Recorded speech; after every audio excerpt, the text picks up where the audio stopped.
Israel says it hit 16 Iranian military aircraft at Mehrabad airport. Read that again carefully. Not a vague military site, not an unnamed facility somewhere outside the capital. Israel says it struck 16 Iranian military aircraft at Tehran's Mehrabad airport, right in the heart of a city already living under constant fear, blackouts, and bombardment. And whether that number holds up in every later assessment or not, the message behind the strike is impossible to miss. This war is moving deeper into symbols, deeper into logistics, and deeper into the kind of targets that change how a country feels a conflict, not just how it fights one. Because this is not only about planes on a runway, this is about what Mehrabad represents. It is one of Tehran's best-known airports, a location tied in the public mind to movement, connection, transport, and daily life, but also a site with military relevance. So when flames and smoke appear there, the image lands with unusual force. It tells people inside Iran that the war is reaching visible, central, nationally recognizable spaces, and it tells everyone watching outside Iran that this campaign is no longer being understood only through maps, missile ranges, or official statements. It is being understood through images that carry psychological weight. That is why this strike matters so much. Not because one side says it destroyed a certain number of aircraft and that automatically settles every question. It matters because Israel is signaling that it can keep pressing military infrastructure in and around the Iranian capital while widening the pressure on the Iranian state. And Iran, at the same time, is signaling that it still has the ability to retaliate regionally, to hit back through drones and missiles, and to keep the wider Middle East on edge. That combination is what makes this moment so dangerous. One side is demonstrating reach, the other is demonstrating endurance, and civilians across the region are trapped between those two messages. Now look at the timing. The strike on Mehrabad comes as the war enters its second week, with both sides showing very little appetite for de-escalation. The United States has publicly threatened to hit Iran even harder. Iran's leadership has answered with its own threats of retaliation. Israel says it launched a broad new wave of attacks using dozens of aircraft against military infrastructure. Iran says it will respond decisively to aggression from regional bases. Every one of those statements pushes the story in the same direction, not toward an exit, toward a larger test of will. And when wars move into that phase, airports become more than infrastructure. They become statements. They become proof-of-reach targets. They become a way of saying, we can strike where you thought normal life and military capability still overlapped. That is what makes Mehrabad such a powerful headline. Even before anyone gets into battle damage assessments, runway conditions, or what exactly was parked there, the psychological effect is already real. But here is where a responsible reading matters. The safest, most accurate way to understand this is not to say everything is finished, or this proves one side is collapsing. That would be sloppy, and it would be misleading. What it does show is that Israel is continuing to prioritize visible military targets linked to Iran's operational capacity, while also shaping the information battlefield through dramatic, high-recognition targets. In plain language, the strike is military, but it is also communicative. It is meant to destroy, and it is meant to be seen, and that wider communication battle is now everywhere. Iran's president has issued a remarkable message apologizing to neighboring Gulf states and saying Iran does not want to strike them unless their territory is used against Iran. But even after that, fresh blasts were reported in places like Bahrain, Qatar, and the UAE. That tells you how unstable the situation has become. Public assurances and battlefield reality are no longer moving in sync. Leaders can signal one thing, then events on the ground can produce something else hours later. So when you hear about Mehrabad, do not isolate it. Put it into the broader chain. Israel says it launched a fresh wave of strikes with around 80 jets targeting military infrastructure. It says Mehrabad was one of the places hit, and that 16 military aircraft were struck there. The United States says it has hit more than 3,000 targets inside Iran over the past week. Iranian state media says more than 1,130 people have been killed in Iran, including children. Meanwhile, regional spillover is expanding into Lebanon, Iraq, and multiple Gulf states. Once you place Mehrabad inside that chain, the real story becomes clearer. This is not one dramatic image in isolation. It is one node in a rapidly widening regional war, and that widening matters for retention, not in a clickbait sense, but in a human sense, because people are trying to understand one central question. What happens next? Does this remain a punishing air war built around visible military and logistical targets? Or does it keep spreading until more civilian systems, more transportation networks, more energy facilities, and more neighboring countries are dragged deeper into it? That question gets even heavier when you look at the Iranian side of the picture inside the country. Residents have described streets emptying out, families staying indoors, people fleeing villages, and an internet blackout making access to information and warning systems far more difficult. That detail is crucial.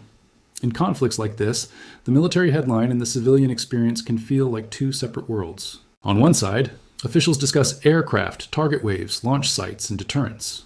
On the other, ordinary people are dealing with fear, uncertainty, rumors, connection loss, and the constant question of whether the next blast is coming closer. That is why the image of Mehrabad burning hits differently. It is not just an aviation story. It is not just a tactical story. It is a story about how war erodes the boundary between strategic assets and places people recognize from ordinary life. And once that boundary erodes, public fear accelerates. Now widen the lens even further. Lebanon has also been hit hard. Hundreds have reportedly been killed there since this phase of the conflict began. Displacement has surged, with humanitarian estimates indicating that the real number of people forced from their homes may be far higher than the number in formal shelters. In Israel, missile and drone alerts continue sending civilians into shelters. In Gulf states, overnight attacks have triggered interceptions, airport disruptions, and fears around energy and water infrastructure. Even international travel and investment calculations are being affected. So this is no longer a war that can be neatly narrated as one front against another. It is a war of overlapping fronts, overlapping fears, and overlapping consequences. And that is exactly why the Mehrabad strike carries such outsized significance. Airports are connectors. They connect cities, militaries, commerce, symbols, and routines. Hit one in the capital of a major regional power during an already escalating war, and you're not just damaging equipment. You're deepening the sense that the center itself is exposed. There is also another layer here that deserves careful attention. Israel has now reportedly begun targeting fuel storage and refining-related sites in Iran as part of a new phase. If that continues alongside strikes on aviation assets and military infrastructure, then the campaign starts to look less like a narrow push against one category of capability and more like a broader effort to degrade Iran's mobility, sustainment, and internal resilience. That does not automatically mean decisive success, but it does mean the target set is evolving in ways that could have wider knock-on effects. And once fuel enters the story, the consequences multiply. Fuel is not only military. Fuel is transport. Fuel is logistics. Fuel is emergency response. Fuel is the ability of a strained system to keep functioning under pressure. So when you combine strikes on aircraft, infrastructure, and fuel-related sites, what you are looking at is pressure on movement itself. Pressure on how a state relocates assets, supplies forces, supports networks, and projects continuity. That is one reason why this title is so strong when handled safely. Israel says it hit 16 Iranian military aircraft at Mehrabad Airport. It contains a verified, attributed claim. It is dramatic, but it is also specific. It does not need exaggeration. It does not need fake certainty. The real event is already serious enough. And that matters for YouTube safety too, because the platform risk usually rises when creators feel the need to oversell what is already a strong headline. You do not need to say the war is over. You do not need to claim a collapse that has not happened. You do not need to promise secret information you do not actually deliver. You just need to explain why this moment matters. So what does it matter for, concretely? First, it matters for escalation. A strike of this kind reinforces the idea that Israel is willing to keep hitting high-visibility targets in and around Tehran. That increases pressure on Iran to answer in some visible way of its own. Second, it matters for deterrence signaling. Israel is telling Iran and the wider region that it can keep reaching strategic assets, even in the capital. Third, it matters for morale and perception. In modern wars, images often travel faster than battle maps. Smoke over a major airport says something instantly to millions of people, even before analysts start debating technical details. Fourth, it matters for civilian psychology. When people see major urban transport-linked sites burning, they do not process that as an abstract tactical adjustment. They process it as vulnerability. And fifth, it matters for the regional chain reaction. This war is already affecting Lebanon, Gulf states, airports, desalination concerns, oil production decisions, foreign investment calculations, and the movement of civilians and contractors across the region. A strike like this does not stay local in meaning, even if it is local in geography. There's also a political clock running behind all of this. On one side, officials in Washington are talking tougher, with the White House signaling more strikes and more pressure. On the other side, Iranian figures are warning of retaliation, and internal political transition remains a major question after the killing of Ayatollah Ali Khamenei. Reports say the Assembly of Experts could move quickly on a successor. Whether that happens immediately or not, the point is that the military campaign is unfolding alongside a profound leadership shock inside Iran. That makes every visible strike even more politically charged, because wars are not fought only against hardware. They are fought through timing, legitimacy, continuity, and the perception of control.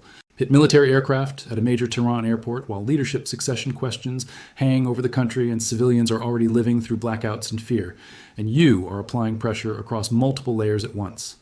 At the same time, the risks of miscalculation are rising everywhere. Gulf states have seen fresh attacks. Dubai temporarily suspended flights before resuming them. Saudi Arabia said it intercepted drones headed toward the Sheba oil field. Iraq has seen warnings, militia threats, and strikes. Water infrastructure has reportedly been affected in Oman-linked supply systems. These are not side notes anymore. These are signs that the war's geography is broadening, and broadening wars are harder to control. That is why the right way to end this analysis is not with fake certainty, but with the real tension. Israel says it hit 16 Iranian military aircraft at Mehrabad airport. That is a major claim tied to a major symbol in Tehran. It fits into a broader pattern of widening Israeli strikes and deepening regional instability. It arrives as the United States threatens more attacks, Iran vows retaliation, and civilians across several countries absorb the consequences. It signals reach. It signals pressure. It signals that this war is still escalating in ways that are visible, central, and psychologically potent. But what it does not signal, at least not yet, is finality. This is not the clean end of a story. It is the sharpening of one. The strike raises the pressure on Iran. It raises the stakes for the region. It raises the fear level for civilians. And it raises the probability that the next headline will not be smaller than this one. That is the real meaning of Mehrabad in this moment. Not just aircraft on a runway. Not just flames in the capital. A signal that the war is pressing deeper into the infrastructure, symbols, and nerves of the region, while the off-ramp still looks painfully far away. And that is why this story matters so much tonight. Because when a major airport in Tehran becomes the center of the headline, you are no longer looking at a conflict that feels distant, contained, or abstract. You are looking at a conflict that is becoming more visible, more regional, and more dangerous with every passing day.